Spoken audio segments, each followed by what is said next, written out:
Okey, selamat pagi murid-murid. So, PDPR Bahasa Melayu, hari ini kita akan teruskan dengan tema 11.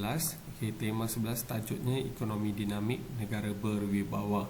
So, dalam tema 11 ni, pelajar akan membaca dan mengkaji perkara-perkara tentang ataupun yang berkaitan tentang ekonomi dalam negara. So, biasanya akan dibincangkan aspek pelaburan, percukaian, penglibatan dalam perniagaan dan sebagainya. So, secara keseluruhannya tema ini ada lebih kurang 6 unit ataupun 6 bahagian. 6 bahagian. Alright, kita teruskan.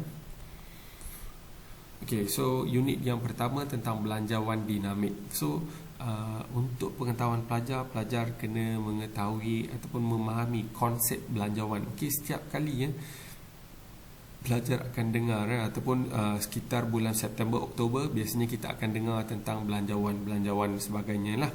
Maka pelajar kena tahu apa tujuan belanjawan tersebut, kenapa belanjawan itu dibentangkan. Okay?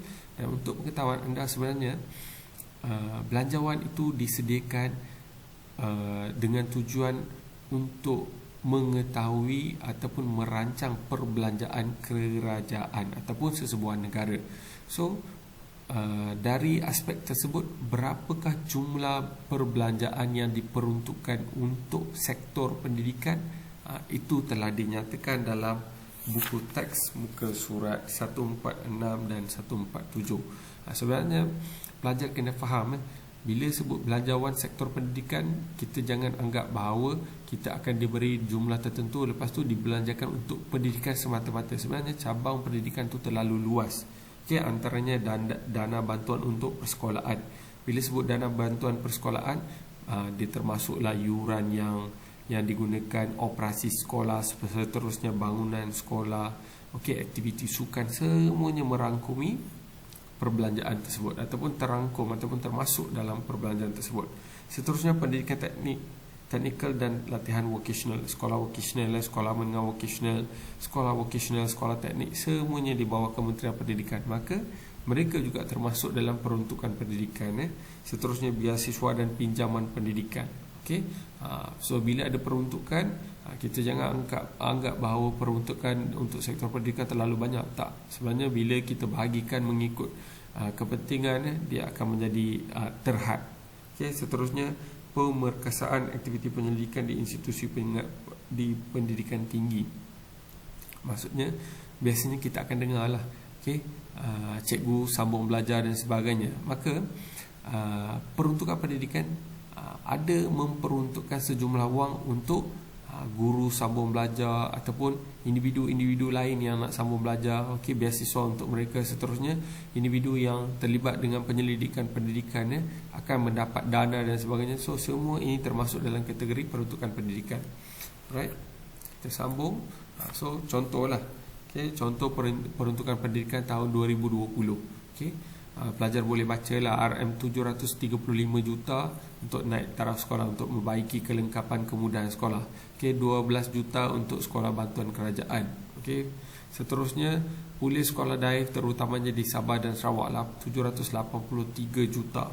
Okey, RM 23 juta untuk orang kurang upaya. So, maklumat lain pelajar boleh tengok. Yang ini untuk STEM, teknik dan teknik kejuruteraan, matematik. Okey, seterusnya yang ini IPTA. So, IPTA pun termasuk dalam peruntukan pendidikan juga. Sambung, agihan untuk sekolah-sekolah, operasi sekolah. Okey, dan untuk pengetahuan anda, okay, jumlah peruntukan pada tahun 2020 sekitar 60.4 bilion. Manakala tahun 2021 dia kurang daripada wabak COVID dan sebagainya. Peruntukan pendidikan tu kurang. Peruntukan pada tahun 2021 50.4 bilion.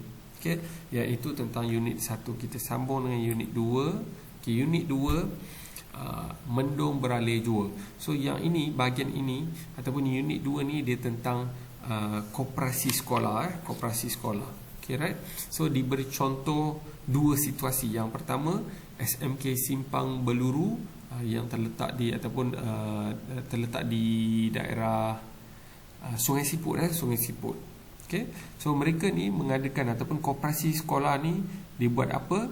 Dia buat projek penternakan madu lebah kelulut. Okey, banyak masalah yang mereka hadapi dan akhirnya mereka berjaya mengusahakan projek tersebut sehingga berjaya, dan kejayaan mereka ni telah disiarkan di surat khabar. Okey, mereka juga dijadikan sebagai garis panduan oleh koperasi-koperasi sekolah lain. Okey, yang tu merujuk pada SMK Simpang Buluru, diikuti dengan SMK Jalan 3. Jalan 3 ni tak silap saya Shah Alam.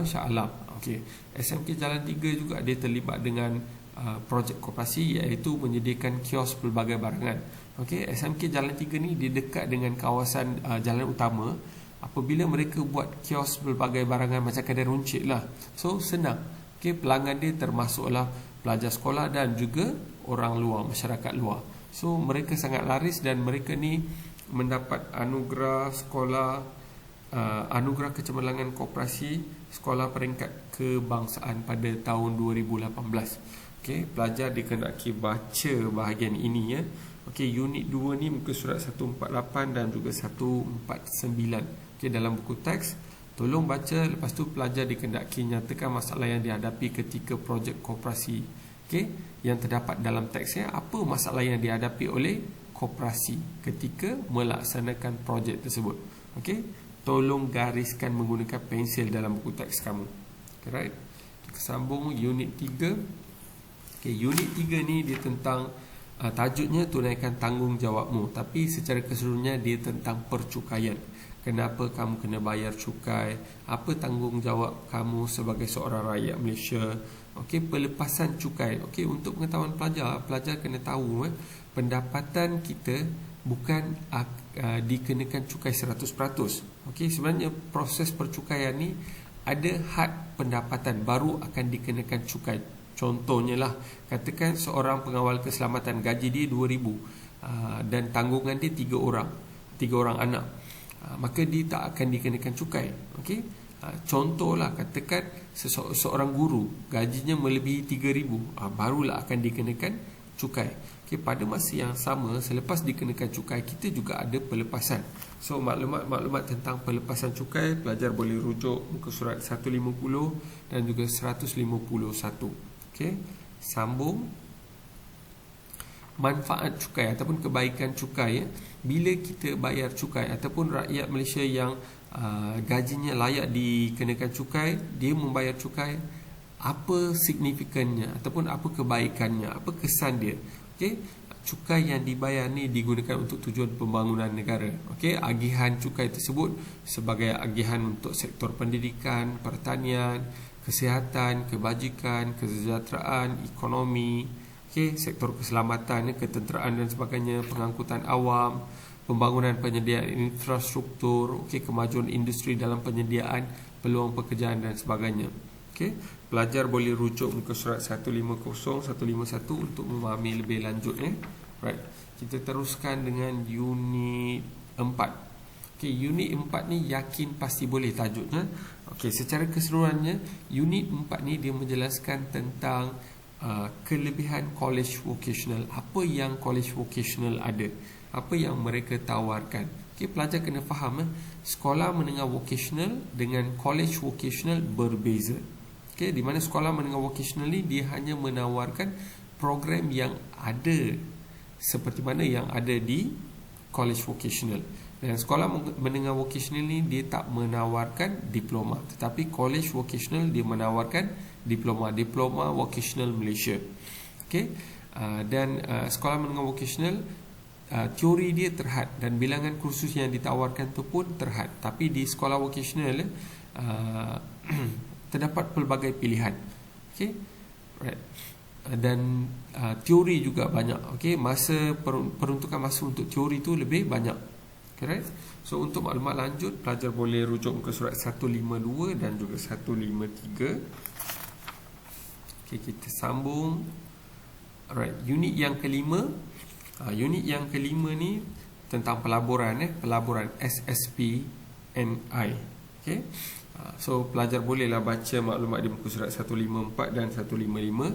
Dan untuk membantu pelajar, saya sudah ringkaskan maklumat yang terdapat dalam buku teks ni dalam bentuk peta minda. Okey, kenapa perlu buka akaun? Kenapa mesti ada akaun? Akaun SSPN ni kenapa kena ada? Okey, yang pertama sebagai satu jaminan. Okey, simpanan dijamin kerajaan. Maksudnya sekiranya apa-apa berlaku kita akan dapat ganti rugi. Okey, dividen kompetitif. Maksudnya kalau bank tu dia bagi dividen secara tetap sahaja. Kecuali kamu letak saham amanah dan sebagainya, berbezalah. Tetapi bila melabur dalam SSPN, kita mendapat dividen yang kompetitif. Okey, pelepasan cukai taksiran, pemberian geran sepadan sehingga 10,000, okey, perlindungan takaful, hairat kematian, seterusnya layak memohon pinjaman PTPTN. Pelajar kena faham. Okay, sebelum ini kalau buat pinjaman PTPTN tak ada akaun SSPN tak ada masalah. Tapi selepas ini kalau nak mohon pinjaman PTPTN mesti kena ada akaun SSPN. Jika kamu melabur dari peringkat awal lagi, kamu lebih selamat. Kebarangkalian untuk mendapat pinjaman 100% tu tinggi. Lepas tu proses pelaburan dia mematuhi syariah. Seterusnya produk simpanan di hati masyarakat. Maksudnya dia berorientasikan masyarakat. Dia bukan bersifat komersial. Okey, dan yang terakhir, SSPN ni tujuan dia untuk pendidikan. Dia bukan untuk pelaburan macam insurans ke apa, tak. Okey, tujuan dia untuk pendidikan. So untuk maklumat lanjut, pelajar boleh baca di muka surat 154, 155 buku teks. Dan yang terakhir, unit 6, tajuknya tak takut rugi. Okey, sebenarnya bahagian ini dia menjelaskan tentang perniagaan atas talian. Okey, perniagaan atas talian. Dan bahagian ini diceritakan ataupun dijelaskan berdasarkan satu teks waspada selalu, di mana ada karakter bernama Haikal dan juga Suresh. Mereka bincang. Haikal ni dia terlibat dengan perniagaan atas talian, Suresh dia bagi nasihat, lepas tu Haikal dia menjelaskan masalah yang dihadapi ketika membuat perniagaan atas talian. So pelajar boleh bacalah kelebihan perniagaan atas talian yang saya masukkan di sini. Seterusnya, selain daripada kelebihan, ada juga kelemahan. Right. Kelemahan ataupun keburukan, sukar mendapat kepercayaan daripada pembeli. Okay, memerlukan kemahiran komputer dan teknologi maklumat, kurang interaksi sosial. Okey, kebarangkali untuk ditipu tu tinggi, sangat tinggi. Sebab bila kita membuat transaksi kewangan, pihak pembeli dan juga penjual, dua-dua ataupun kedua-dua pihak ini mempunyai kebarangkalian yang tinggi untuk sama ada menjadi mangsa ataupun menjadi penipu lah, ataupun ditipu dan sebagainya. So ini adalah unit yang ke-6, bahagian yang terakhir. Okey, sambung lagi. Okey, right. So saya harap pelajar faham. Kalau tak faham, tolong baca buku teks. Tak faham, boleh tanya saya. Okey, seterusnya, sebagai latihan ringkas, yang ini latihan ringkas, saya nak pelajar sediakan peta minda tentang kebaikan melabur dalam saham amanah. Okey, amanah saham, saham amanah. Buat lebih kurang dalam 5 hingga 7 isi lah. Okey, tugasan ini mesti dalam bentuk peta minda. Seterusnya, tugasan ini harus dilengkapkan dalam buku penulisan. Letak tajuk dia, kebaikan melabur dalam saham amanah. So itu saja. Sekiranya pelajar ada sebarang masalah, boleh menghubungi saya. Okay, terima kasih pelajar.